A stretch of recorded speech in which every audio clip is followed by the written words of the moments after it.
Hello students, आज हम class 10th में कॉमर्स का चैप्टर नंबर फर्स्ट पढ़ेंगे। इसका नाम है stake holder in commercial organisation. इसमें हम meaning of stakeholders, difference between stakeholder and shareholders, difference between the stakeholder in customers, internal and external stakeholders, expectations of stakeholders और stakeholder analysis के बारे में हम जानेंगे।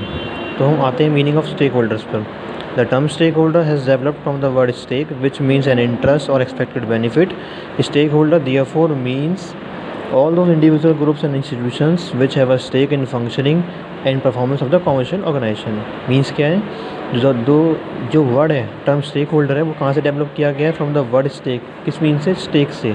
Stake का means क्या होता है? एक इंटरेस्ट में से हमारे दो तरीके से होते हैं। इंटरेस्ट जिसमें हम पैसा किसी को देते हैं, रिटर्न में जो पैसा जो मिलता है वो हमें ब्याज लगा के मिलता है, यानी कि जो एक्स्ट्रा बेनिफिट मिलता है, बेनिफिट को हम लोग इंटरेस्ट के रूप में बोलते हैं। और एक्सपेक्टेड बेनिफिट या फिर वो बेनिफिट जो हमें फ्यूचर में होने वाला है। Stake holder therefore means all those individuals.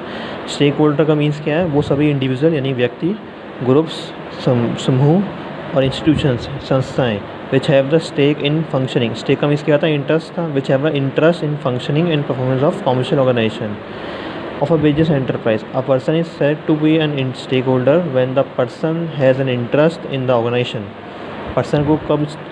Person को जो है हम कब स्टेक होल्डर बोलेंगे? जब पर्सन का इंटरेस्ट होगा किसमें? ऑर्गेनाइजेशन में, जिसमें वो काम कर रहा है, जिसके लिए वो वर्क कर रहा है। The decisions and the actions of the organisation influence the stakeholder. जो भी डिसीजंस होंगे और जो भी एक्शंस लिए जाएंगे ऑर्गेनाइजेशन के द्वारा, वो इन्फ्लुएंस मतलब इफेक्ट करेंगे किसको? स्टेक होल्डर्स को, डायरेक्टली और इनडायरेक्टली, दो तरीके से। These stakeholders may vary greatly from a few individual। ये जो स्टेक होल्डर्स हैं वो वेरी करते हैं, चेंज करते हैं फ्रॉम फ्यू इंडिविजुअल्स, कुछ इंडिविजुअल से लार्ज मतलब छोटे एक दो लोग व्यक्ति मिलके ज़्यादा नंबर ऑफ पीपल्स तक वो इफेक्ट करते हैं। When a commercial organization interact closely with various groups, जब कॉमर्शियल ऑर्गेनाइजेशन जो होती हैं, डिफरेंट कॉमर्शियल ऑर्गेनाइजेशंस जब वो आपस में इंटरेक्ट करती हैं, मिलती हैं आपके, तो वो क्या बनाती हैं? ग्रुप फॉर्म करती हैं। कहाँ पे? सोसाइटी के अंदर या फिर कम्युनिटी के अंदर, जिनका सभी का इंटरेस्ट जो होता है डिफरेंट होता है, अलग अलग होता है। Stake holder can both have positive और नेगेटिव इम्पैक्ट। स्टेक होल्डर का दोनों तरीके से, stakeholder can have both positive and negative impact on a commercial organisation. Stakeholders का पॉजिटिव वे में और नेगेटिव वे में दोनों तरीके से इम्पैक्ट पड़ता है। किसके ऊपर? कॉमर्शियल ऑर्गेनाइजेशन के ऊपर। मीन्स जो स्टेक होल्डर अगर अच्छे के लिए वर्क करेगा, बेटर वर्क करेगा, तो स्टेक होल्डर तो ऑर्गेनाइजेशन को पॉजिटिव इफेक्ट मिलेगा, और अगर गलत वर्क करेगा, रॉन्ग वे में वर्क करेगा, तो उसको नेगेटिव इफेक्ट पड़ेगा। किसको? ऑर्गेनाइजेशन को। On the positive side of the stakeholder, provide the necessary resources and support to the business। Positive side क्या है? स्टेक होल्डर प्रोवाइड करता है, क्या प्रोवाइड करता है? नेसेसरी रिसोर्सेज प्रोवाइड करता है एंड सपोर्ट करता है किसको? बिजनेस को। The business enterprise get finance, labour, raw material. Business enterprise को क्या मिलता है? फाइनेंस मिलता है, लेबर मिलती है, रॉ मटेरियल मिलता है, मशीनरीज मिलती हैं फ्रॉम इट्स स्टेक होल्डर, उसके स्टेक होल्डर्स के द्वारा। It sells and distributes its products and services through them in time of distress stakeholders। Examples bank and government may provide the support, necessary support, जो भी necessary support होती है banks और government अपने stake holders को provide करती हैं। On the negative side, stakeholder may block और interrupt the functioning of an enterprise when their expectations are disaccorded. Same way में जब नेगेटिव साइड अगर हम बात करें तो स्टेक होल्डर्स ब्लॉक करते हैं। क्या ब्लॉक करते हैं? उनकी जो एंटरप्राइज की जो वर्क करने की एफिशिएंसी है उसको ब्लॉक कर देते हैं वो, क्योंकि वैन देयर एक्सपेक्टेशंस आर डिसअकॉर्डेड। क्योंकि जब स्टेक होल्डर्स की जो एक्सपेक्टेशंस हैं, जो सैलरी को लेकर एक्सपेक्टेशंस है, जो वर्क को लेकर, जो इन्वायरमेंट को लेकर एक्सपेक्टेशंस है, जब वो ब्लॉक हो जाती हैं तो वो अपनी वर्क की एफिशिएंसी को भी कम कर लेते हैं stakeholders. Therefore, stakeholders play a vital role in determining the success और failure of the business enterprise. इसलिए जो स्टेक होल्डर हैं वो एक विटरल रोल, विटल मतलब इंपॉर्टेंट रोल प्ले करते हैं किस चीज़ के लिए? डिटरमाइन करने के लिए सक्सेस और फेलियर, मतलब दिखाने के लिए, रास्ता दिखाने के लिए, शो आउट करने के लिए सक्सेस और failure of a business enterprise. A commercial organisation can not survive and grow for a long without taking care of interest. जो कॉमर्शियल ऑर्गेनाइजेशंस होती हैं वो कैन नॉट सर्वाइव, वो सर्वाइव नहीं कर सकती और ना ही वो लंबे समय तक चल सकती हैं। क्यों नहीं चल सकती हैं? क्योंकि अगर जब तक वो अपनी टेक केयर नहीं करेंगी, अपने स्टेक होल्डर्स की टेक केयर नहीं करेंगी, उनके इंटरेस्ट की टेक केयर नहीं करेंगी, तब तक वो लॉन्ग टाइम पीरियड में नहीं चल पाएंगी। अब हम बात करेंगे difference between stakeholder and shareholders. Stakeholder और शेयर के डिफरेंस के बीच में बारे में। Stakeholders is much wider term than shareholders. जो वर्ड स्टेक होल्डर है वो बहुत ज़्यादा वाइडर टर्म है, ज़्यादा बड़ा टर्म है किससे, शेयर होल्डर से। In a joint stock company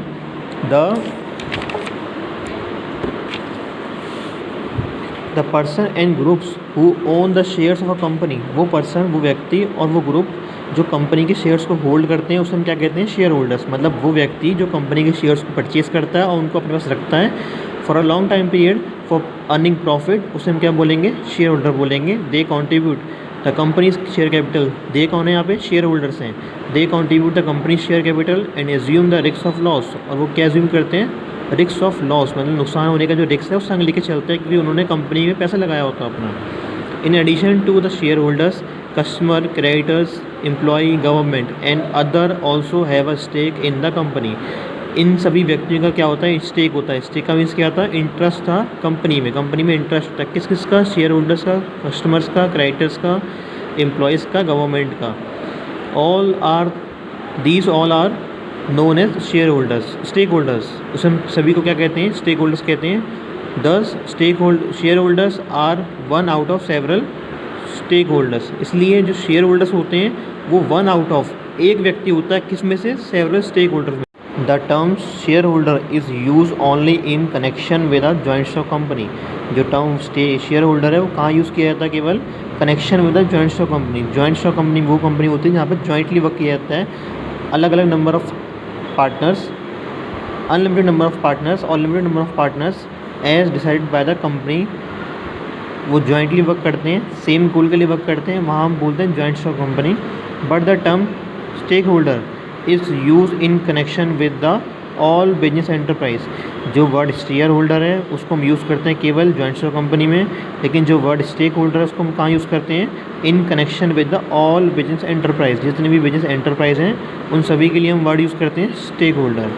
soul proprietorships, partnerships, joint stock company etcetera. अब हम बात करेंगे difference between stakeholder and customer. अभी हमने बात करी थी यहाँ पर शेयर होल्डर और स्टेक होल्डर के बीच में डिफरेंस। अब हम बात करेंगे स्टेक होल्डर और कस्टमर के बीच में difference. Customers are the individuals and groups who purchase the product और services of a business firm. Customers वो इंडिविजुअल्स होते हैं, वो ग्रुप्स होते हैं। इंडिविजुअल मतलब एक व्यक्ति, ग्रुप का मतलब समूह। वो एक व्यक्ति या फिर वो समूह, लोगों का समूह जो परचेज़ करता है प्रोडक्ट्स को और सर्विसेज को ऑफ अ बिजनेस फर्म की, किसी बिजनेस फर्म की प्रोडक्ट और सर्विसेज को परचेज़ करते हैं। They do not have a stake.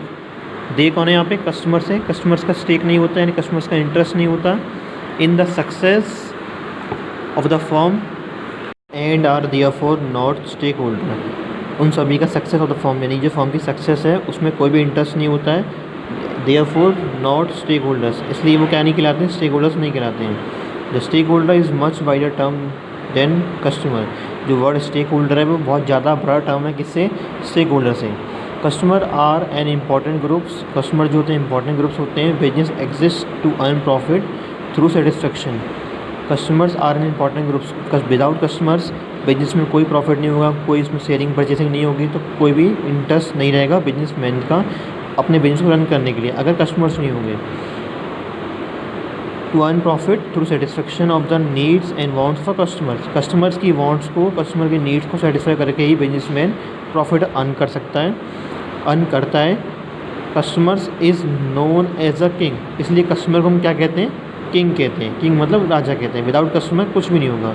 अब हम एक चार्ट देखते हैं जिसमें बात करी गई है स्टेक होल्डर्स और कस्टमर्स के डिफरेंस के बारे में।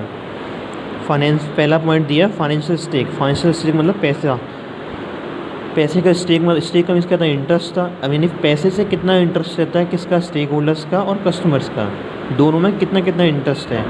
Stakeholders like shareholders. Stakeholders को हम क्या बोलते हैं, like same as shareholders होते हैं। And employees have a financial stake in a business firm. और इन वहाँ के जो एम्प्लॉयज़ होते हैं उनका क्या था, फाइनेंशियल स्टेक होता है किसमें, बिजनेस फर्म में। Customer do not have a financial stake in a business firm. Customers का कोई भी फाइनेंशियल स्टेक नहीं होता बिजनेस फर्म में। मीन्स कस्टमर बिजनेस सेटअप करने के लिए कोई पैसा नहीं लगाता है, कस्टमर केवल माल परचेज़ करता है। लेकिन जो स्टेक होल्डर्स होते हैं वो पैसा लगाते हैं, वो माल परचेज़ करते हैं, फिर वो कस्टमर का सेल करते हैं। Second, supply of capital. Capital मतलब पैसा कितना सप्लाई करना है, कितना कहाँ से आएगा पैसा मैनेज करना। तो stakeholder supply financial capital और ह्यूमन कैपिटल। जो स्टेक होल्डर्स होते हैं वो सप्लाई करते हैं फाइनेंशियल कैपिटल भी और ह्यूमन कैपिटल भी। लेकिन कस्टमर कोई भी ह्यूमन कैपिटल और कोई भी फाइनेंशियल कैपिटल सप्लाई नहीं करता है। Customer do not supply any capital to the organisation. Third point है buying goods and services. Stakeholder do not buy goods और services from the organisation. Stakeholder जो होता है वो डू नॉट बाय, वो बाय नहीं करता goods और सर्विसेज को फ्रॉम द ऑर्गेनाइजेशन। ऑर्गेनाइजेशन से गुड्स और सर्विसेज बाय नहीं करता है कौन? Stakeholder. लेकिन कस्टमर बाय करता है क्योंकि कस्टमर तो खरीदता ही है। Risk taking. Stakeholder take risk of the organisation. Stakeholder जो है ऑर्गेनाइजेशन का रिस्क लेके चलता है, मतलब ऑर्गेनाइजेशन में जो भी नुकसान होगा उसका रिस्क वो बियर करता है, उठाता है। Customer do not take risk, और कस्टमर कोई भी रिस्क नहीं लेता है। कस्टमर केवल पैसा पे करता है और माल परचेस करता है। वो तभी पैसा पे करेगा जब उसको एक सफिशिएंट और अच्छी क्वालिटी का माल मिलेगा। Product orientation. Products are not manufactured according to the taste of the stakeholder. जो प्रोडक्ट्स हैं वो मैन्युफैक्चर नहीं करे जाते according to the taste of stakeholder. Stakeholder के टेस्ट के अकॉर्डिंग, मतलब टेस्ट स्टेक होल्डर जैसा स्वाद चाहेगा, जैसा उसको इंटरेस्ट होगा, उसके अकॉर्डिंग प्रोडक्ट को मैन्युफैक्चर नहीं करेगी कंपनी प्रोडक्ट को मैन्युफैक्चर करेगी किसके अकॉर्डिंग? कस्टमर्स के according. Product are manufacture according to taste of customers. Market orientation. Market orientation is not necessary for satisfaction of stakeholders. Stakeholders की satisfaction के लिए मार्केट ओरिएंटेशन नेसेसरी नहीं है, ज़रूरी नहीं है, लेकिन market orientation is necessary for the satisfaction of customers.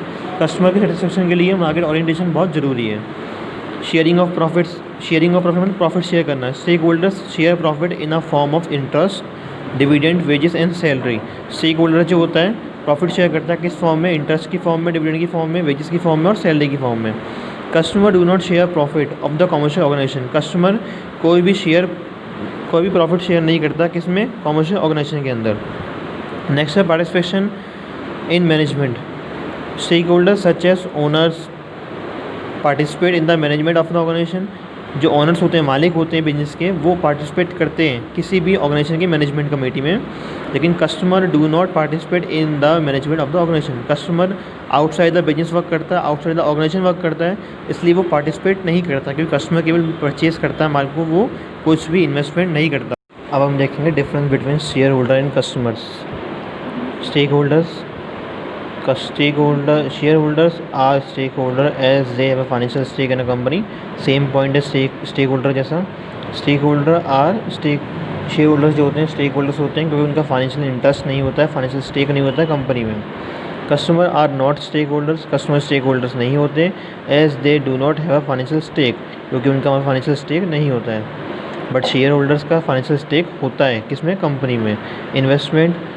Share holders invest money in a company. Shareholder जो है मनी इन्वेस्ट करते हैं कंपनी में फॉर बाइंग इट्स शेयर्स को बाइंग करने के लिए। Customer do not invest money. Customer money invest नहीं करता है कंपनी में। Dividend. Share holders receive dividend from the company. Share holders जो होते हैं वो रिसीव करते हैं dividend from the company. Company से डिविडेंड रिसीव करते हैं कौन? Share holders. Customers do not receive dividend from the company. Customers कोई भी डिविडेंड रिसीव नहीं करता है किससे? कंपनी से। Risk. Share holders undertake risk of the loss.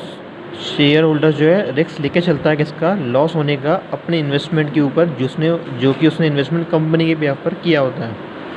Share holders जो होता है जब इन्वेस्टमेंट करता है कंपनी में तो जो भी नुकसान होने का लॉस है, रिस्क होने का जो लॉस है वो लेके चलता है।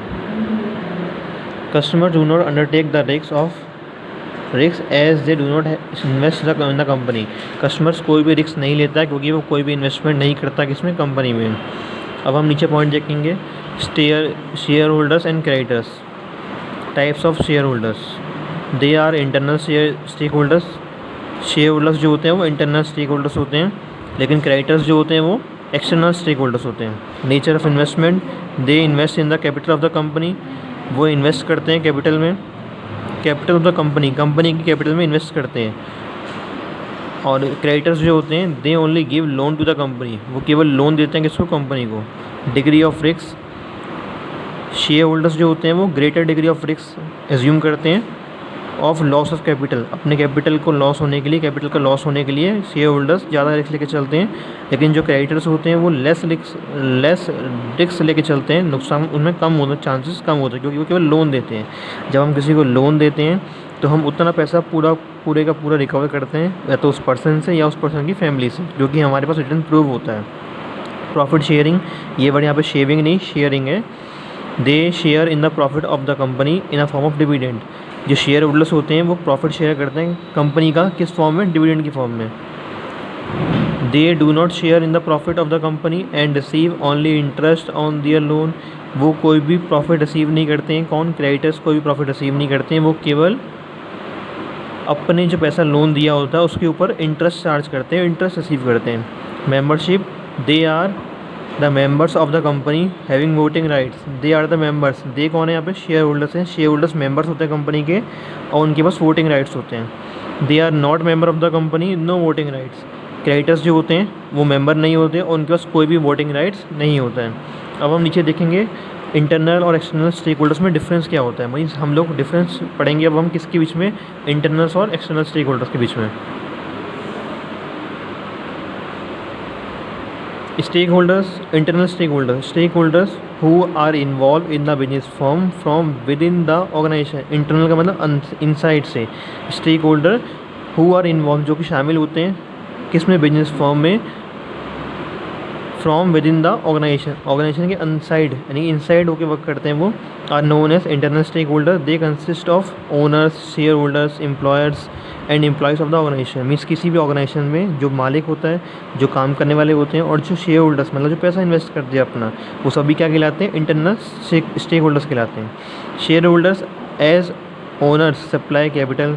जो स्टेक होल्डर्स शेयर होल्डर्स होते हैं कैसे? कौन होता है वो? ओनर्स। वो क्या करते हैं? सप्लाई करते हैं capital and have an important stake in the business या कंपनी। और उनका क्या होता है? एक इम्पॉर्टेंट मतलब इंटरेस्ट होता है किसमें? कंपनी में। They assume the risk of business and participate in the profit. जो भी रिस्क होता है बिजनेस में वो एज्यूम करते हैं, वो बियर करते हैं और क्या करते हैं? पार्टिसिपेट करते हैं प्रॉफिट्स और overall management of the company. Employer means, employer कौन होता है? Employer means one who offer employment to others. Employer वो पर्सन होता है जो कि अदर व्यक्ति को, दूसरे लोगों को एम्प्लॉयमेंट ऑफर यानी रोज़गार प्रोवाइड करता है। Employees both managers and workers. Manager भी एम्प्लॉयज़ में आएंगे, वर्कर्स यानी काम करने वाले भी किस में आएंगे? एम्प्लॉयज़ में आते हैं। Provide the mental and physical effect required for the successful working of the enterprise. जो एम्प्लॉयज़ होते हैं वो क्या प्रोवाइड करते हैं? सक्सेसफुल यानी कि मेंटली और फिजिकली, अपने शारीरिक रूप से भी और दिमागी रूप से भी दोनों तरीके से अपने इफ़ेक्ट्स लगाते हैं। अपने जो दिमाग का एफर्ट्स हैं वो लगाते हैं, अपने जो फिजिकल बॉडी का एफर्ट्स है वो लगाते हैं। किसी चीज़ के लिए? सक्सेसफुल वर्किंग के लिए ऑफ एन एंटरप्राइज, किसी एक एंटरप्राइज की सक्सेसफुल वर्किंग करने के लिए। Their stake is also very crucial for the regular and smooth functioning of enterprise. Their stake उनका यानी कि एम्प्लॉयज़ का जो इंटरेस्ट है वो भी बहुत ज़रूरी है। किसके लिए? Regular and smooth functioning, regular और स्मूथ फंक्शनिंग करने के लिए एक एंटरप्राइज़ के लिए। In case the firm do not succeed they loss their job. अगर फर्म नहीं चल पाती है तो वो क्या करते हैं? जो एम्प्लॉयज़ हैं उनको अपनी जॉब से हाथ धोना पड़ता है, वो उनकी लॉस हो जाता है जॉब का। If the firm makes very little profit, अगर फर्म को बहुत कम प्रॉफिट हो रहा है, they get low salary in wages. अगर फर्म को प्रॉफिट कम होगा तो उनको वेजेस भी और सैलरी भी कम मिलेगी।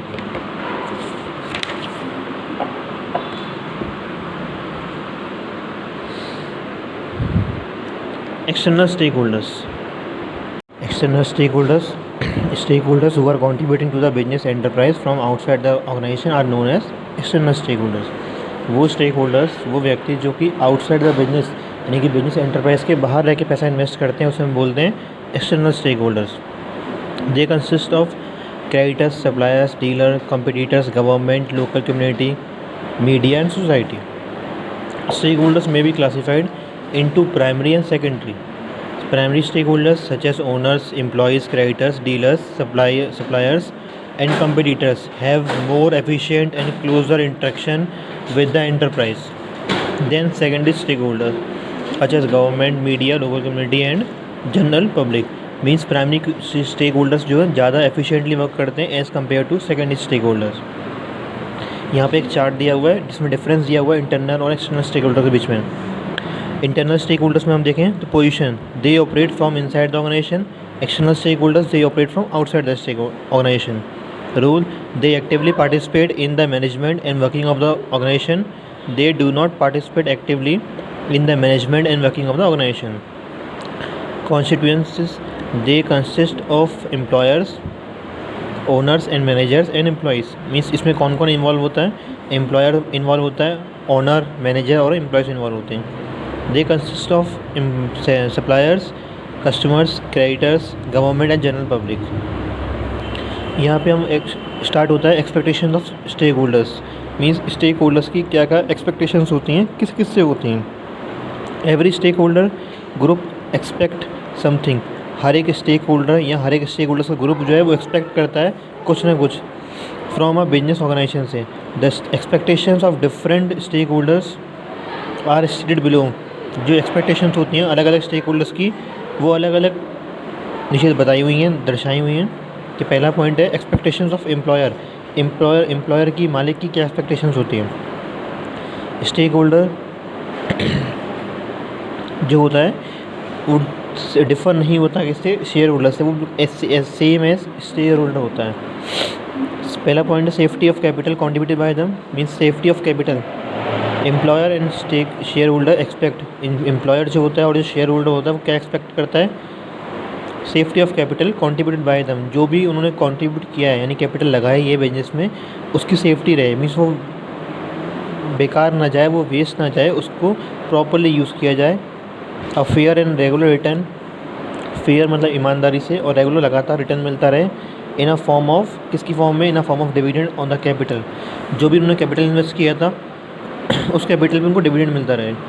थर्ड पॉइंट है capital appreciation in the value of the investment. जो भी उन्होंने वैल्यू ऑफ इन्वेस्टमेंट किया है यानी इन्वेस्टमेंट करी है, जितनी वैल्यू की उसमें हमेशा एप्रिसिएशन मिले, मीन्स वो बढ़े, वैल्यू कम ना हो।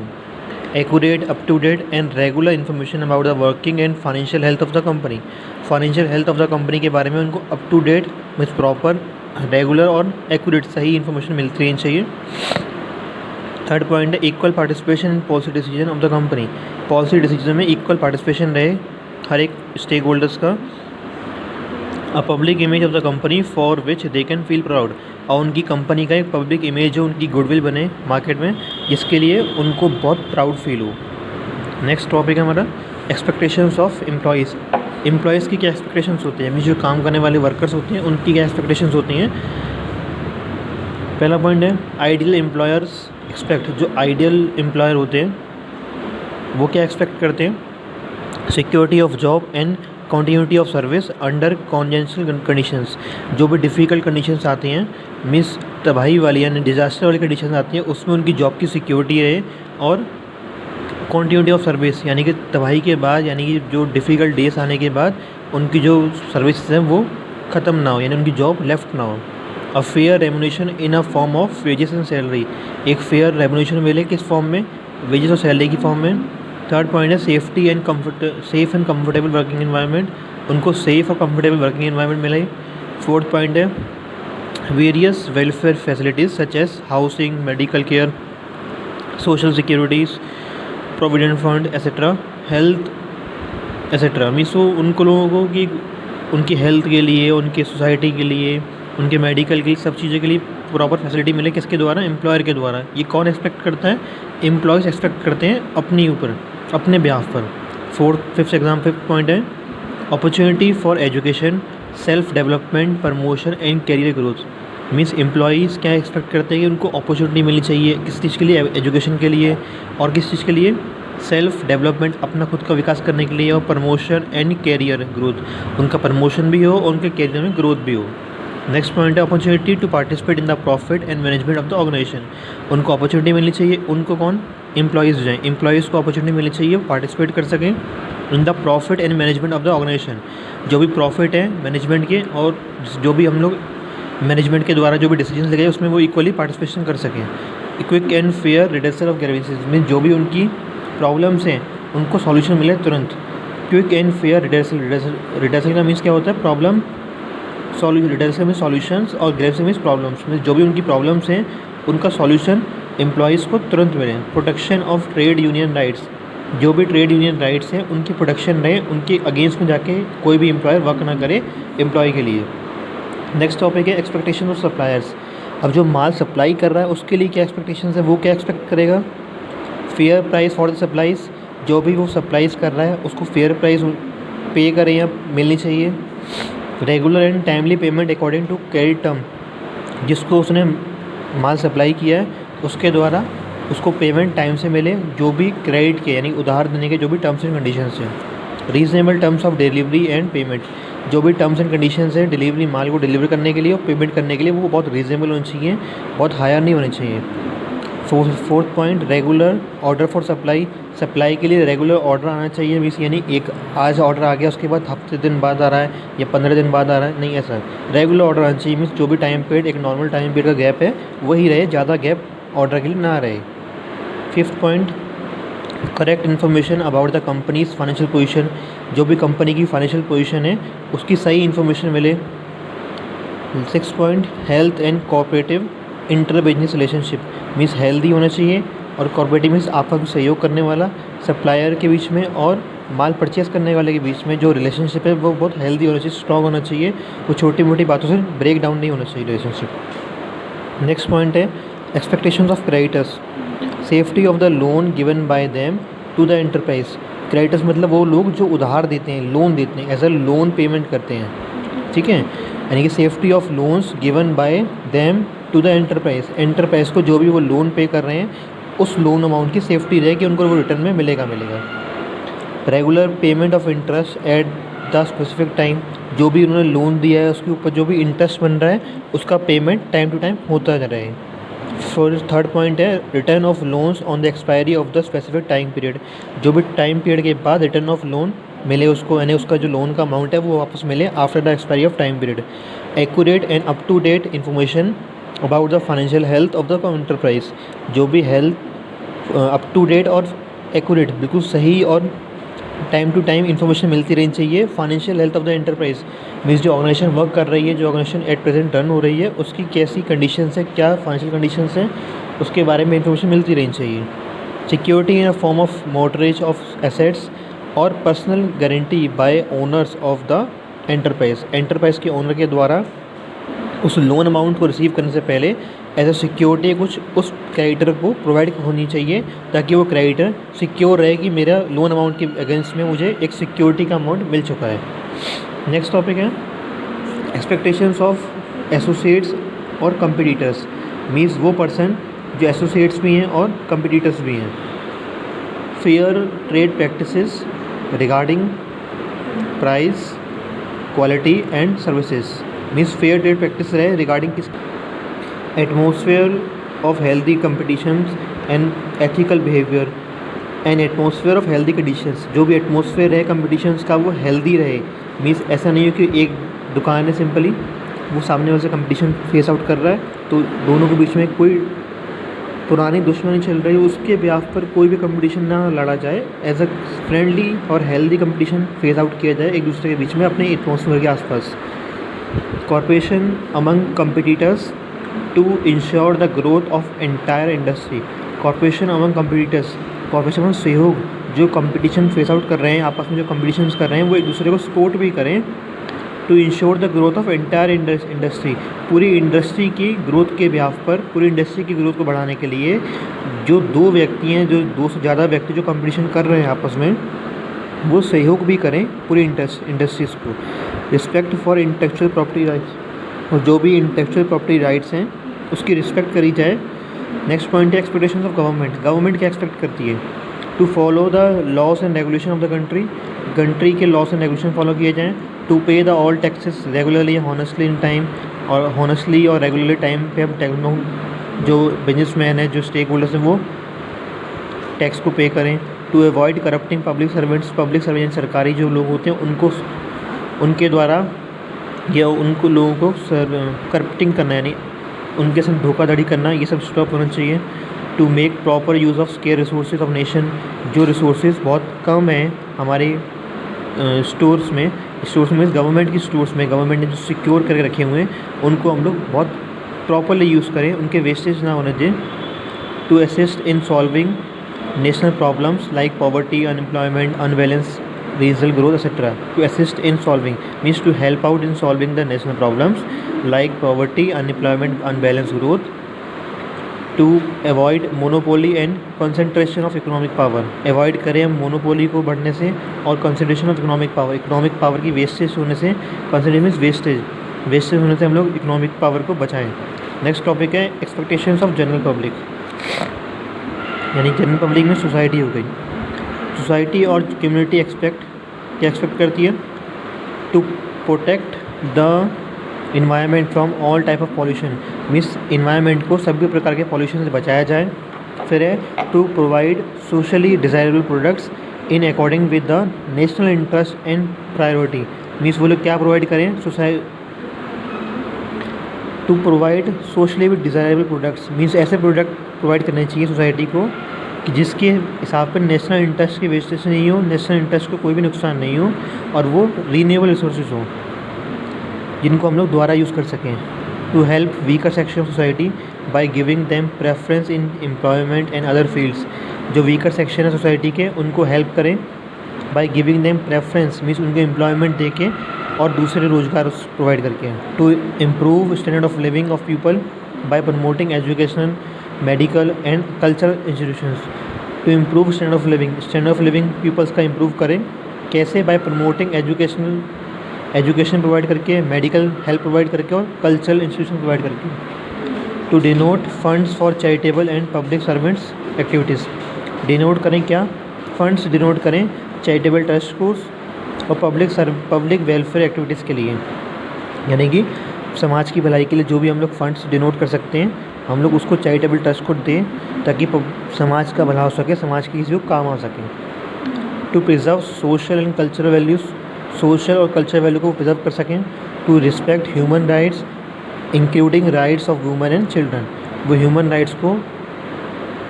राइट्स की रिस्पेक्ट करें, इसमें हम लोग क्या इन्वॉल्व करेंगे, इंक्लूडिंग वुमेन एंड चिल्ड्रन। अब हम बात करेंगे स्टेक होल्डर एनालिसिस की। As stated above, a commercial organisation has several stakeholders, जैसे कि हमने अभी तक पढ़ा था कि स्टेक होल्डर्स जो होते हैं कमर्शियल ऑर्गेनाइजेशंस के पास बहुत सारे स्टेक होल्डर्स होते हैं, ईच हैविंग सर्टेन एक्सपेक्टेशंस, हर एक की कुछ ना कुछ एक्सपेक्टेशंस होती हैं। A systematic and comprehensive approach is required to understand the need of diverse group of stakeholders. एक सिस्टमेटिक तरीके से हमें अप्रोच यानी सिस्टमेटिक मेथड एक फॉलो करना पड़ेगा किस चीज़ के लिए, टू अंडरस्टैंड द नीड्स, जो भी ज़रूरतें हैं किसकी, डाइवर्स यानी कि अलग अलग different groups of stakeholders की। Stakeholders analysis is a modern approach, stakeholder analysis एक मॉडर्न अप्रोच है, मॉडर्न मतलब न्यू मेथड है। As it helps to identify each stakeholder groups, क्योंकि वो क्या हेल्प करती है आइडेंटिफाई करने के लिए, पहचानने के लिए स्टेक होल्डर ग्रुप्स को, its expectations and changes in their expectations over time, means उनकी जो एक्सपेक्टेशंस हैं, जो उनकी आशाएं हैं वो चेंज होती रहती हैं time to time. Stakeholder analysis is a process of identifying the various stakeholder, stakeholder analysis जो है एक प्रोसेस है किस चीज़ के लिए, आइडेंटिफाई करने के लिए, पहचानने के लिए various stakeholders groups who have an interest in the decisions and activities of the commercial organisations, जिनका इंटरेस्ट होता है किस में, डिसीजन में और एक्टिविटीज़ में ऑफ कमर्शियल ऑर्गेनाइजेशंस में। मीन्स क्या था यहाँ पे, स्टेक होल्डर एनालिसिस एक प्रोसेस है ऑफ आइडेंटिफाइंग, पहचानने के लिए वेरियस स्टेक होल्डर्स ग्रुप, अलग अलग स्टेक होल्डर्स ग्रुप्स को, हु हैव एन इंटरेस्ट, जिनका इंटरेस्ट होगा इन the decisions and activities of the commercial organisations. The steps involve in the stakeholder analysis are given below. Steps क्या है, identifying the stakeholders को पहचानना कि stake holders कौन है, कैसा उसका बैकग्राउंड कैसा है, वो इंटरनल स्टेक होल्डर्स हैं, एक्सटर्नल स्टेक होल्डर्स हैं। उसके बाद टॉपिक है यहाँ पे पॉइंट है mapping stakeholder relationship, stakeholder की जो बैकग्राउंड है यानी उनका जो रिलेशनशिप है ऑर्गेनाइजेशन के संग कैसा है और बैकग्राउंड अपनी फैमिली के संग कैसा रिलेशनशिप है, मीन्स वो फिजिकली फिट है या नहीं। थर्ड पॉइंट है understanding stakeholder coalition, means वो जो स्टेक होल्डर है वो ऑर्गेनाइजेशन के बिहाफ पर वर्क कर सकता है, मीन्स वो कॉन्ट्रीब्यूट कर सकता है, वो ऑर्गेनाइजेशन को ब्रेक डाउन तो नहीं करेगा, वो ऑर्गेनाइजेशन को जोड़ के रखेगा, मीन्स वो लॉन्ग टाइम पीरियड तक रन कर पाएगा ऑर्गेनाइजेशन को या नहीं। फोर्थ पॉइंट है assessing stakeholder interest, stakeholder के इंटरेस्ट कितना है, मीन्स वो स्टेक होल्डर जो है अलग अलग वेरियस जो हमारे स्टेक होल्डर शेयर होल्डर्स होते हैं उन सभी को जोड़ के एक संग वर्क करवा पाएगा या नहीं, means without such an assessment and understanding, बिना किसी समझे, बिना किसी चीज़ को पढ़े, बिना चीज़ की सोचे वो क्या स्टेक होल्डर के बिहाफ पर वर्क कर पाएगा, कौन, shareholder. Judging stakeholder power, stakeholder की जो पावर्स हैं उसको जज करना। Deciding priorities to stakeholder, means किस स्टेक होल्डर को कितनी प्रायोरिटी देनी है, कितनी इंपॉर्टेंस देनी है, ये डिसाइड करना। अब हम नीचे समरी पे आते हैं। Stakeholder means all those groups which have an stake in a business firms.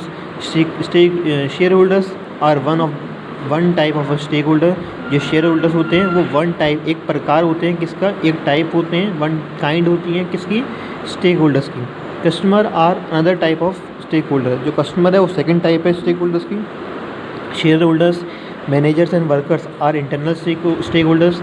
Creditors, suppliers, government and society are external stakeholders. Every stakeholders groups has certain expectations from a business. हर एक stakeholders की एक कुछ expectations होती हैं किससे, अपने business से। बच्चों अभी हमने चैप्टर पढ़ा था, अब हम इसके क्वेश्चन आंसर्स की तरफ जाते हैं। क्वेश्चन आंसर का पार्ट में पहले आते हैं शॉर्ट आंसर टाइप्स क्वेश्चंस। उसका फर्स्ट क्वेश्चन है define the term share stakeholders. अब यहाँ पे क्या करना है, स्टेक होल्डर की टर्म को डिफाइन करना है कि स्टेक होल्डर होते कौन है। सेकंड क्वेश्चन में difference between stakeholder and shareholders, stakeholder और शेयर होल्डर्स के बीच में डिफरेंस क्या क्या है वो हमें बताना है। थर्ड क्वेश्चन में who are the stakeholders of commercial organisations, commercial organisations में स्टेक होल्डर्स कौन होते हैं, मीन्स हमारे शेयर होल्डर्स ही स्टेक होल्डर होते हैं, क्योंकि just like a stakeholders होते हैं शेयर होल्डर्स। फोर्थ क्वेश्चन है what do you understand by the term internal stakeholder.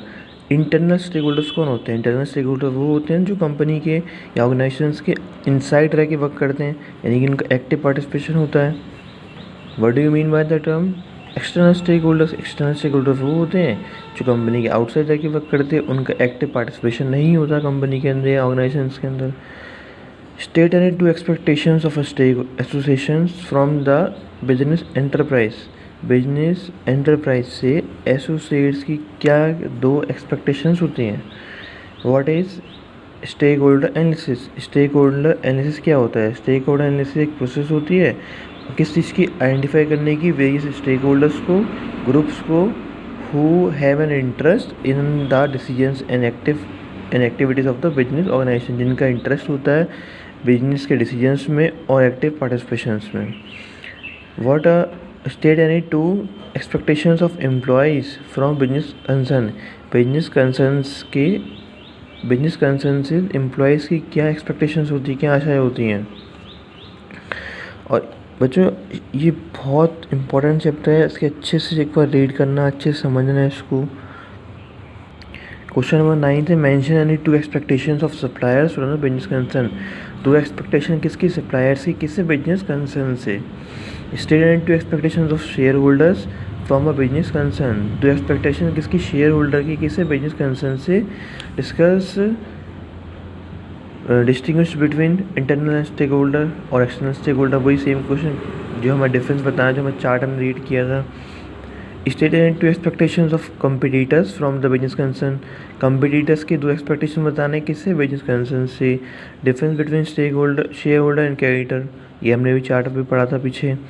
Shareholder और क्रेडिटर्स के बीच में जो डिफरेंस है वो बताना है। Difference between the shareholder and customer, share holder customer के बीच में जो डिफरेंस है वो बताना है हमें। State any two expectation of general public from the business concern, दो एक्सपेक्टेशन किसकी, जनरल पब्लिक की, किससे, बिजनेस कंसर्न से। अब हम आएंगे लॉन्ग आंसर टाइप क्वेश्चंस में। Difference between share stakeholder and customer, customer और स्टेक होल्डर के बीच में डिफरेंस बताओ।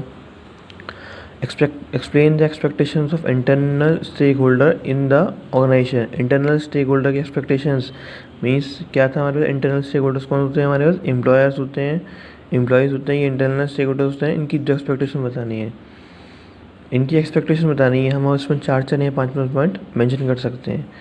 Explain the expectation of government from the business concern, government की एक्सपेक्टेशन किससे, बिजनेस कंसर्न से। Explain the expectation of customer and business associates. Fifth question है explain the expectations of employers and employees as stakeholder in the commercial organisation. Six question है explain the conflicting needs of the stakeholder of the company. Conflicting needs मतलब क्या क्या, कौन कौन सी ऐसे needs है जिसमें प्रॉब्लम्स क्रिएट होती है स्टेक होल्डर्स को, और उन्हें सॉर्ट आउट करना बहुत कंपलसरी रहता है। Give any 5 point of difference between the stakeholder and the customers as the company. कोई भी 5 पॉइंट ऑफ डिफरेंस बताने हैं हमें पास, किसके बीच में, स्टेक होल्डर और कस्टमर के बीच में। Give any 5 expectation of employees from the business concern. Differentiate between the shareholder and creditor as shareholder of a commercial organization. Write any 5 expectations of a general public or associates from the business enterprise. Give any 5 expectations of a creditor from a business enterprise. हमें 5 expectation बतानी कि इसकी characters की from a business enterprise से, जो business enterprise से करता हो। ओके बच्चों, इस चैप्टर के कंसर्न को अच्छे से समझें, और कोई प्रॉब्लम आती है तो इस क्वेरी में कमेंट्स में लिखें ज़रूर।